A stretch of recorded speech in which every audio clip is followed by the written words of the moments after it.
My name is Bill Thomas. I'm a writer, consulting producer, and now podcaster. I am now trying to use my experience as the brother of a murder victim to help other victims of violent crime. I'm working on a book on the unsolved Colonial Parkway Murders, and I'm the co-administrator of the Colonial Parkway Murders Facebook group together with Kristin Dilley. My name is Kristin Dilley. I'm a writer, a researcher, a teacher, and a victims advocate, as well as the social media manager and co-administrator for the Colonial Parkway Murders Facebook page with my partner in crime, Bill Thomas.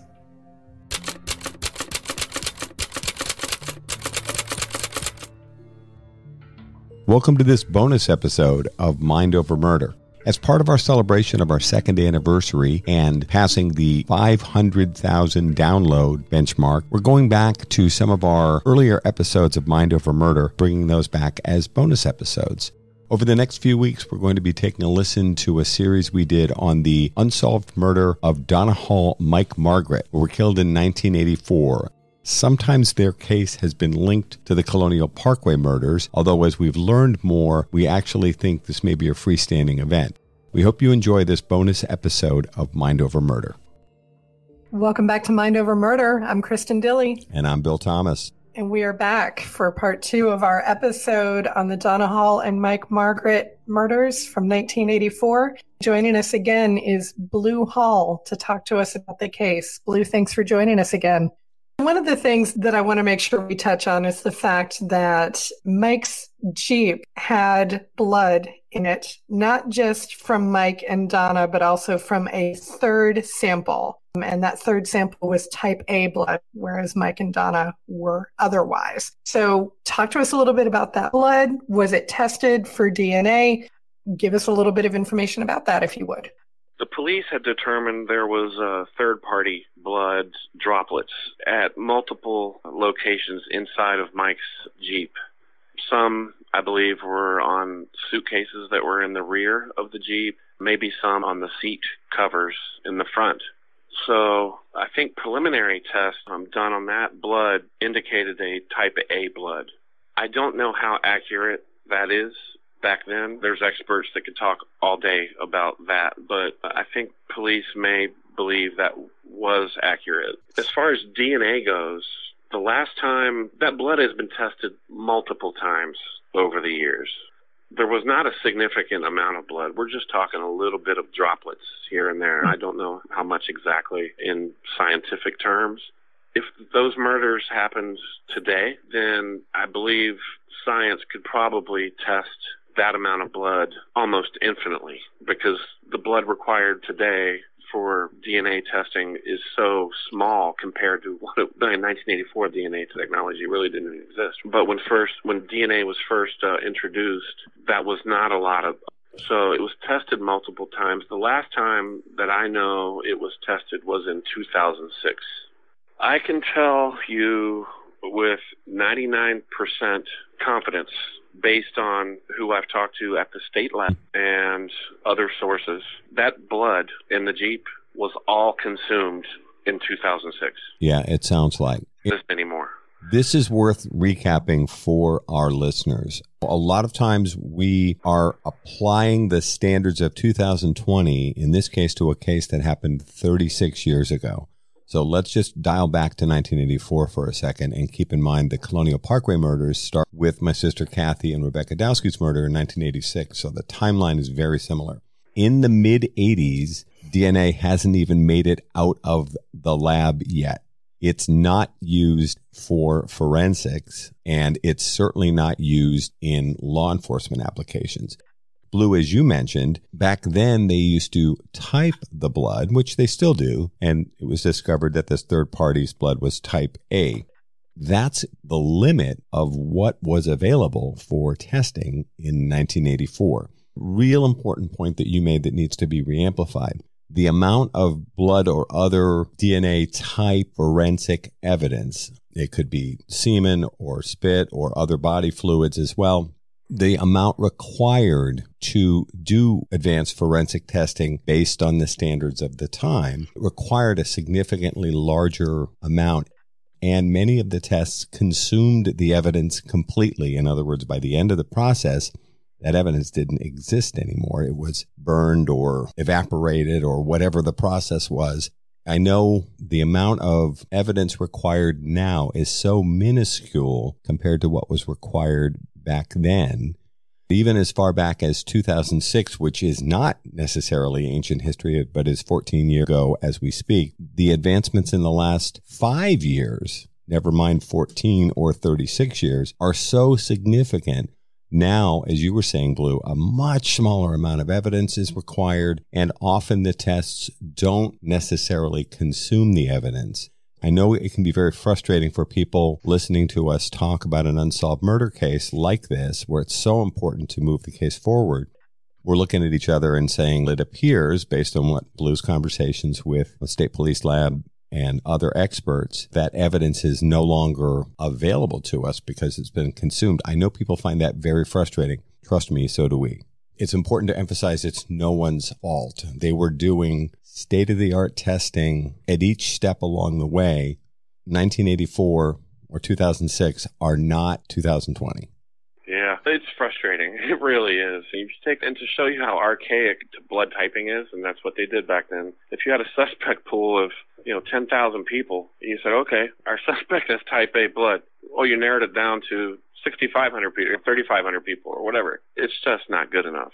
Having said that, there is a tremendous amount of blood on both victims' clothes, especially Mike. If you think about it, he went through a heroic battle. Right. He's got multiple stab wounds on him, defensive wounds. Police are assuming the perpetrator of that crime injured himself, hence the blood droplets in the Jeep. They didn't appear to be like blood spatter to me. Mm-hmm. So I'm thinking those droplets ended up in the Jeep after the homicides themselves. Yeah, entirely possible. But in the struggle, which sounds like it went on for some time, oftentimes a perpetrator or perpetrators will also be injured, particularly if you're involved in a death struggle involving a knife. You could easily injure yourself. Think about a knife fight. With that much blood becomes very slippery when it's fresh. And the handle of the knife becomes very slippery.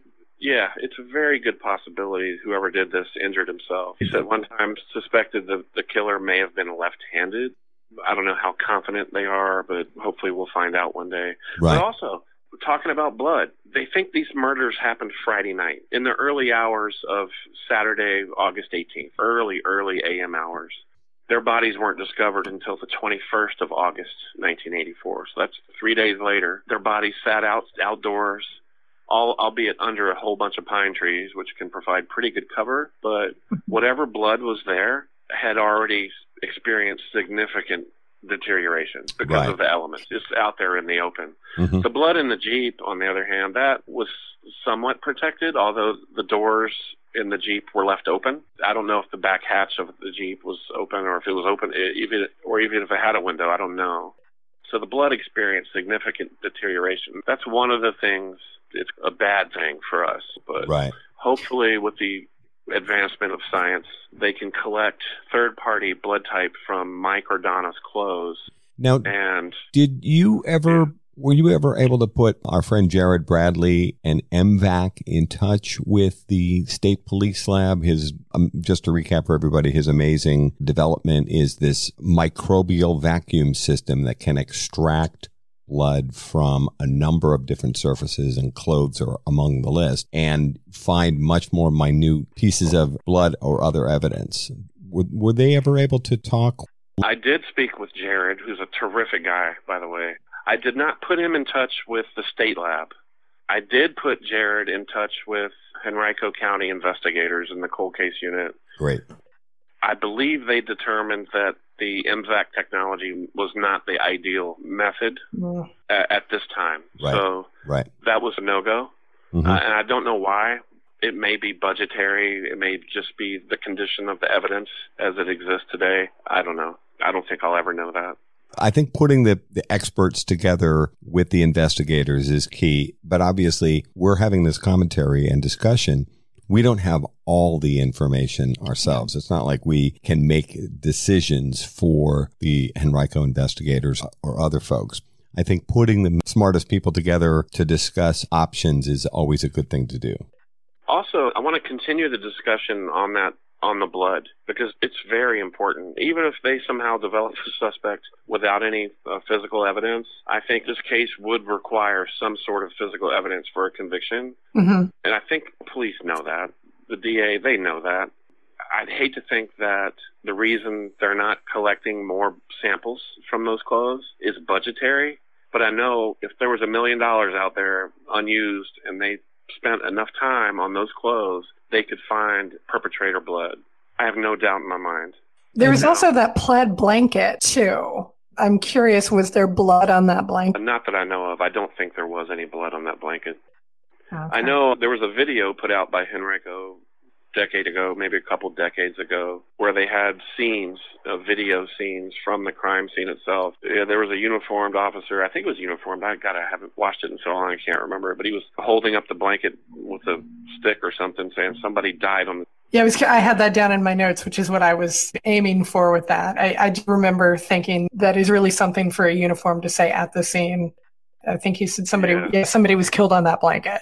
The Henrico investigators had the approval of the police chief at the time to get those clothes to a private lab. Bill, going private can be challenging at times in certain places because of chain of custody issues legally. So they were going to go with a private lab to get those clothes tested. And I believe the county earmarked $25,000 to pay for that. The state lab was not happy about it, and they kept pushing back.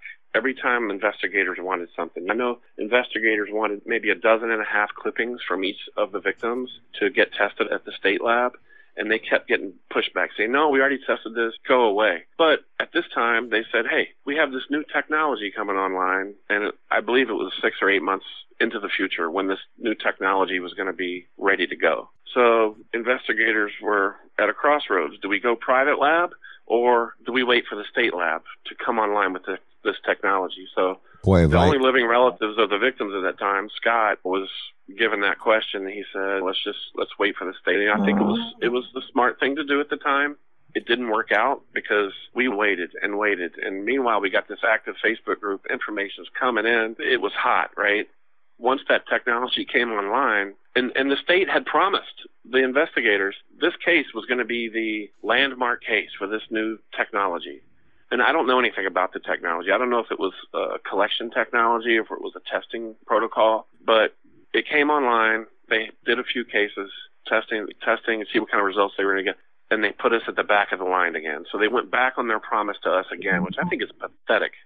I do too. I find this infuriating. And then the labs, and I speak from personal experience here for the Colonial Parkway murders, they throw the "you're a cold case" in your face. Of course, it's how do you think we got to be a cold case? As I've said through gritted teeth to the FBI, no one has been standing longer in line than these families. And you're mentioning Scott Margaret, Mike's brother. Did you just say he's the only surviving member of his? No, him and his sister Allison. Good. Of course, at this point. Yeah. Thankfully. Yeah, both terrific. I've spoken with Allison on the phone a number of years ago when we were raising some money at a benefit we put together. I had lunch with Scott, terrific guy. I don't think I've ever met a nicer guy than Scott. Mm-hmm. Did the tests ever take place then? That's the thing. So you end up in the back of the line. Did they ever move you up to the next on the list? Not to my knowledge. When you started to describe this, I had an idea based on previous conversations we've had about where you were going. I also thought to myself, man, does this sound familiar? If there's a tad of bitterness creeping into my voice, you're hearing it correctly. This is so infuriating, and this is the kind of crap that cold case murders and rapes families have to deal with every single time. Oh no, yours is a cold case. It's the lowest priority. And then somehow they never get around to testing the lowest priority cases. So waiting for the state lab, based on my personal experience, huge mistake. They should have gone the private lab route. But the problem for families like ours is that we don't control the evidence. Law enforcement controls the evidence. Yeah, it's particularly frustrating in your case because you're dealing with the Colonial Parkway, which is federal property, so the FBI has jurisdiction. On two of the cases, and then the Virginia State Police have jurisdiction on the other two parts of the case. Yeah. The FBI also poked their nose into the Donna Hall and Mike Margaret case. At first, I'm thinking, hey, those guys, I know some of those guys. I think this will be great. Maybe even use the Quantico lab. They had terrific results up there on some cases.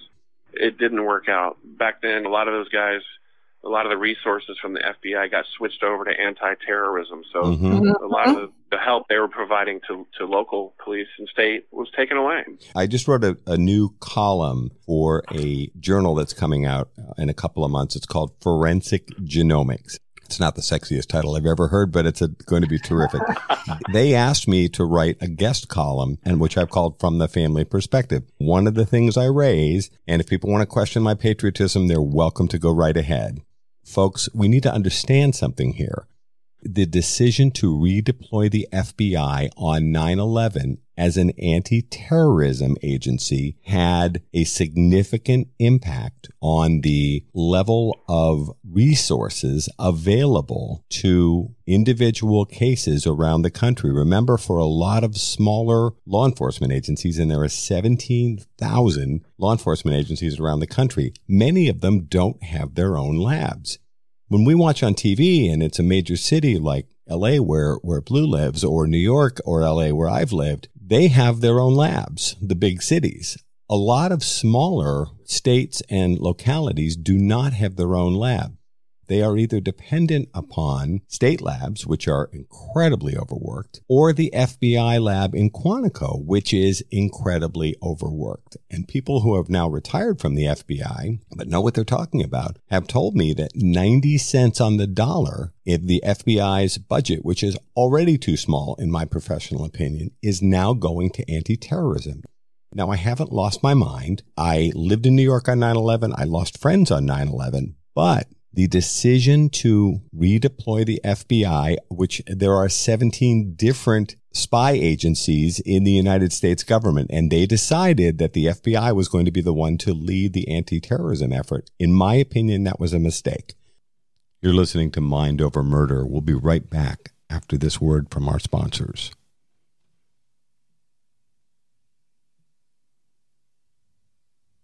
We're back here at Mind Over Murder.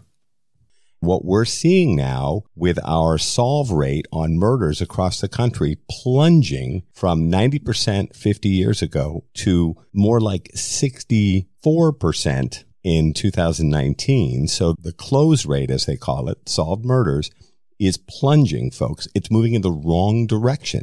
That's, I think, directly as a result of decisions. Let's redeploy the FBI as an anti-terrorism agency. Quite frankly, I think one of the other agencies should have done it, or we need to expand the FBI. All I can tell you is waiting for lab results from FBI Quantico, the best lab in the world, but waiting 6 months or a year for a single test result, which is what these families are up against, including mine, is unacceptable. And that's what's happening in these. I couldn't agree more, Bill. And multiply that with a lot of this defund the police nonsense going on around now. Police departments are struggling.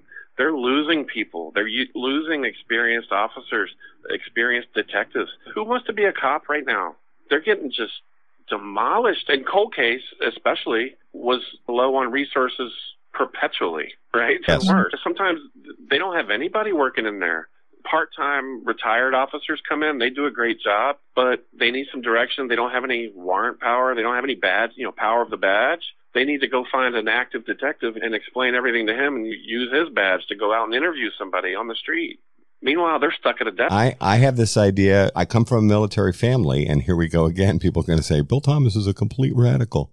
But I have this idea that, first of all, I think most sensible people will tell you that America's military is actually too large. We're spending more than the next 13 countries combined on military. I have this idea. Why don't we take 100,000 just to start of our best and brightest military people and offer them full-time, permanently funded, are you hearing me, U.S. Congress? Permanently funded law enforcement positions around the country. their goal, this is like the moon shot that Kennedy said, we're going to land on the moon in a decade. There are currently 200,000 cold case murders in the United States. The goal would be to transfer permanently these 100,000 military people into full-time law enforcement positions with full-time benefits, the whole 9 yards. Their goal would be to reduce the 200,000 cold case murders in the United States to 100,000 in 10 years. I think that's an achievable goal. I know it's pie in the sky and all that stuff. So was President Kennedy saying he thought we could get to the moon in a decade, which we did do, by the way. This is back when the United States set big goals for us. I think these proposals that I'm putting forward need to be non-political. Who would be against solving the 200,000 cold case murders here in the United States? Probably at least that number of untested rape kits sitting on law enforcement shelves, according to our friends at End the Backlog. If we began really applying time, attention, and resources to this, these are achievable goals. We'd have to decide that this is a priority. I get what you're saying about the whole defund the police. From my perspective, and I've been plenty critical of law enforcement in the it'll be 34 years this fall since my sister died, still unsolved. I've been plenty critical of law enforcement. But I guess what I'm saying is what we need to do is, to use that expression again, redeploy resources into things like cold case homicides that are in many small departments. There is no one working full time on cold cases. It just doesn't happen. If your case isn't solved in a matter of a couple of months, you're probably out of luck. And I've unfortunately been left to tell families of homicide victims and other folks who've reached out to us to say, you better get ready for the long haul, because unless your case is solved relatively quickly, there's a very good chance it's going to move into the cold case. Really? Let me pivot us here for a second, since we're already on the subject of the Colonial Parkway murders. I know, Blue, you had mentioned in our previous episode that on your Facebook group, you have a number of topic cards that people can take a look at. And I noticed that one of the topic cards is a possible connection between Donna and Mike's murder and the Colonial Parkway murders. Can you fill us in a little bit about the similarities that you see between the two? And then, Bill, I'm going to ask for your response as well. Yeah, I think the fact that it was a couples killing, Lover's Lane style killing, was probably the most obvious similarity. The fact it was overkill. But I think state police and local investigators, they were just taking a shot in the dark to see if they could find a link between the two. No one seriously thought they were connected just because of the location. They were very close, just yards from Donna's apartment.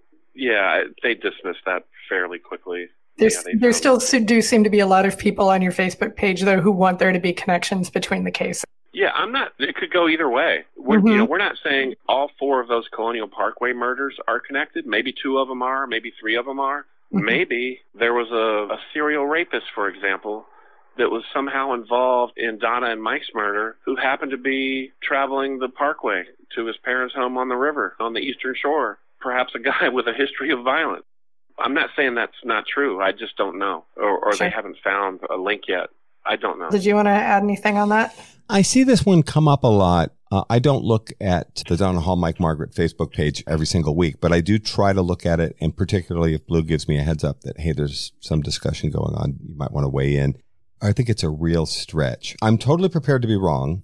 I have my doubts that the Colonial Parkway murders are related to the Colonial Parkway murders. In other words, I think there's a very strong possibility that the Colonial Parkway murders are not necessarily all connected.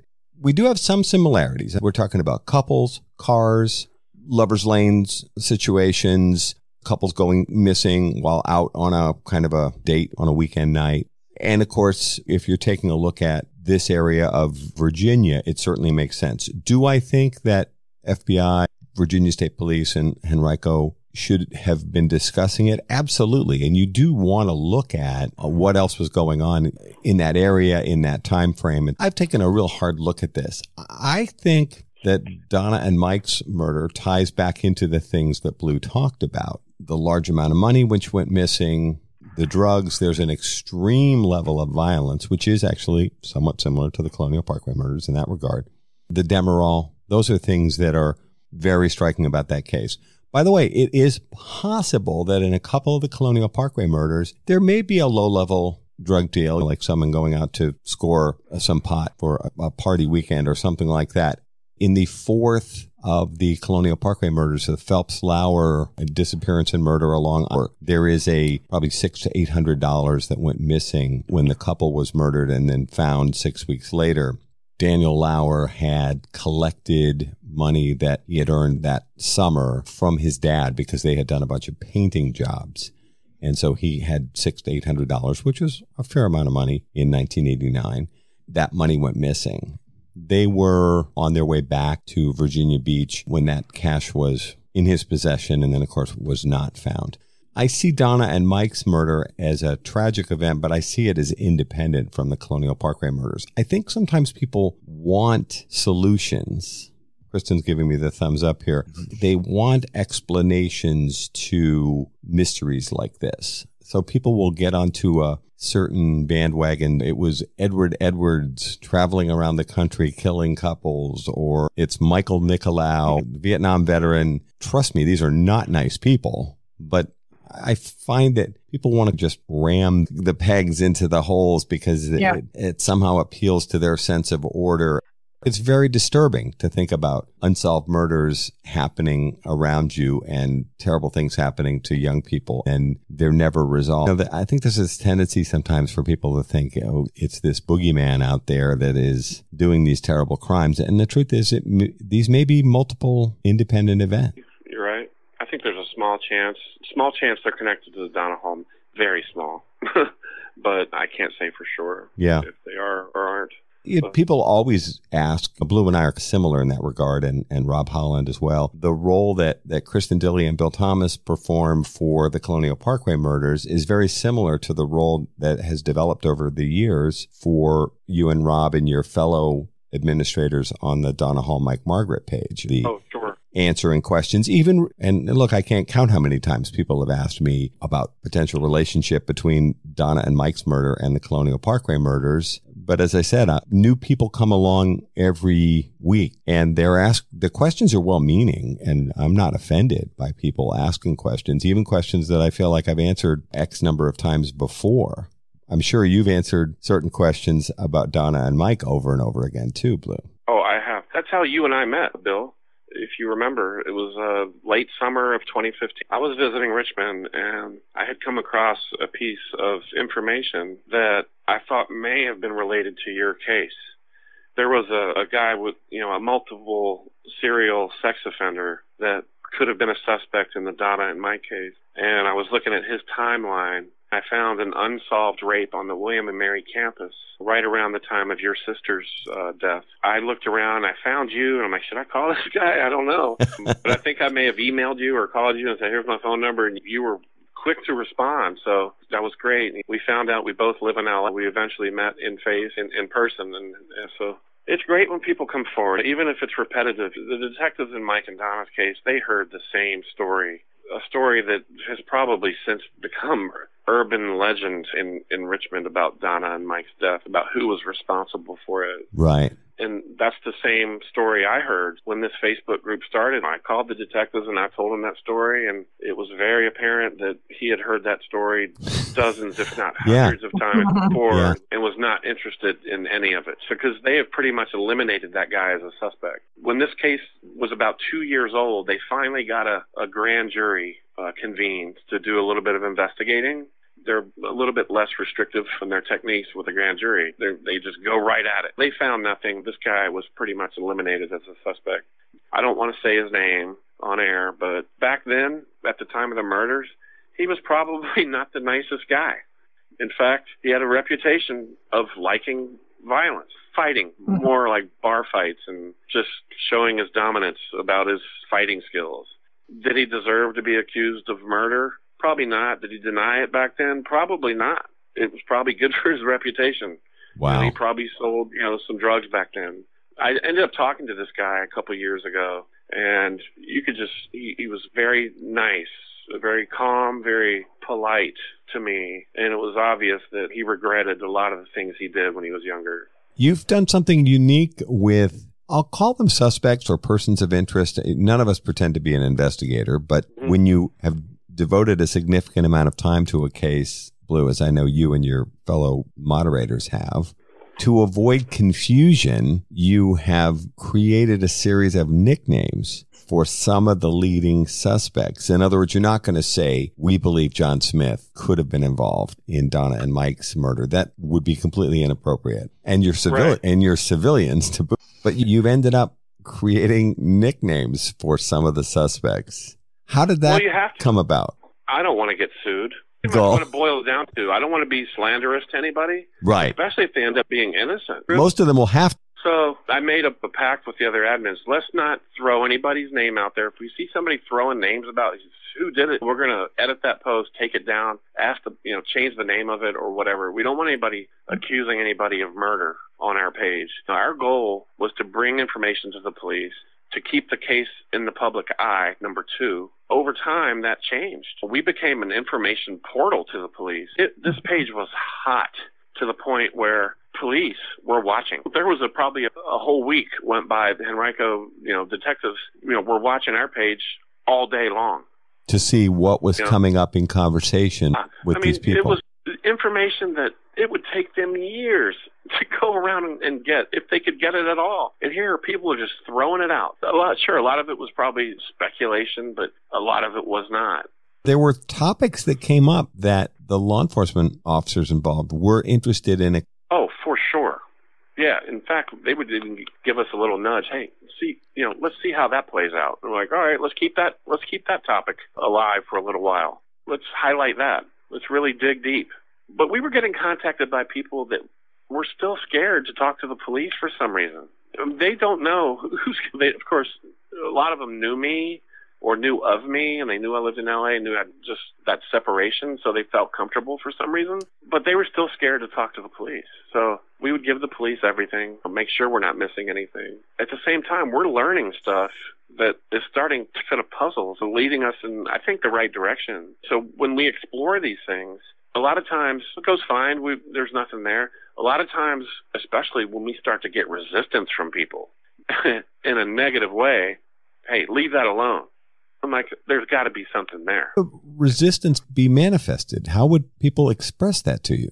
Usually in anger and threats in private, a private message, on a phone call, on a text message. I've friended people on Facebook that I normally wouldn't be. I would normally have no reason to do that. But in the interest of justice, I friended a lot of people just so I could communicate with them freely. Some of those people I would talk to on the telephone and develop a relationship over time, and I get information. So I think it's proved fruitful. Not that I'm trying to be an investigator, but if this is what it takes, I'm happy to do it. Our friends Paul Holes and Billy Jensen use the expression citizen detective, and you definitely fit that bill. You've gone out and asked a lot of people that knew what was going on back in 1984 when Donna and Mike were murdered, and asked them questions and reconnected with people.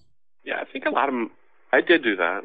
A lot of my tactic was building relationships, finding out people that were in those circles, and finding out what they did after the murders. What kind of life were they living? What did they do? So you learn a lot about people, and then a lot of those stories you follow in different paths, they connect later on down the road, and they all circle back to those murders. And it's so many layers of it, it's difficult to explain. I'll do my best. For example, we were talking about how Donna and Mike's case may be related to Colonial Parkway. One time I was in Richmond, I was taking care of an elderly mother, and I came across this article of an escort service being run out of the apartments where Donna lived, Kings Crossing Apartments. They're not low-income apartments. They're like middle-of-the-road, middle-income America. The last place in the world you think you're going to find an escort service being run, right? The police later had made arrests of a place called Becky's Escort Service. It was run by a woman named Susan Stanley and her sister Robin Stanley had a daughter. Right, she had bought the business. She was a medical professional, but she made more money running the escort service than she did at her own job. There was prostitution. I don't care about any of that. But no, nor do I. I'm just disappointed her name wasn't Becky. That's all. Yeah, the daughter of the woman that ran Becky's Escort Service, I'm not going to say her name, but she was very good friends with a guy named Michael Locks, a multiple drug trafficker offender who knew several people involved. They were in the same circles in that apartment complex. This guy brought in more cocaine to the west end of Richmond than anybody else. He also went by the name Mr. C, the C for cocaine, okay? Now, whether he had anything to do with this murder or not, I don't know. Did the police want to talk to him about it? I'm sure they did. It's documented in Richmond Times-Dispatch articles, the newspaper there, how the police wanted to know about a relationship, what they probably knew about the murders of Donna and Mike, and another guy by the name of Neil Florman, who is a convicted multiple serial sex offender in multiple states. Once we brought up the possibility that he may be involved, that page really took off again. And here we go. The police were watching. The police were glued to that page. Information was coming in so fast, they didn't want to miss anything, guys. They went to a judge and said, hey, we need a protective order put on this Facebook page. Because a lot of times people would post something, it'd get heated, and then the person would delete their comment. Right. Every person that replied to that one comment got deleted. So information was starting to disappear. So police had a protective order on that page. Were they actually able to stop? That is how Facebook works. So anything, if I had gone on there and I posted something and deleted it, it wasn't gone. The police had access to it. The internet can be forever, but you have to have the technology to do that. Yes, there's an analyst probably, back at Henrico Police gathering all that information, put it into a binder. Somehow she's organized. So there's a lot of information that came in that police were very interested in. Join us again next time as we continue our conversation with victims advocate and expert Blue Hall in the murder of Donna Hall and Mike Margaret. Thanks for listening.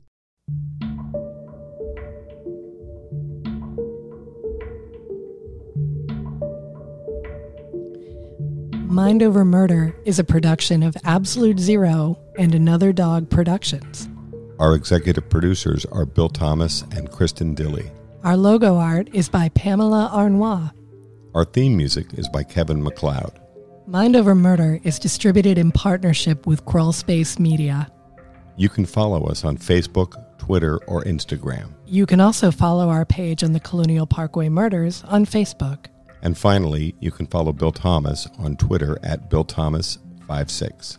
Thank you for listening to Mind Over Murder.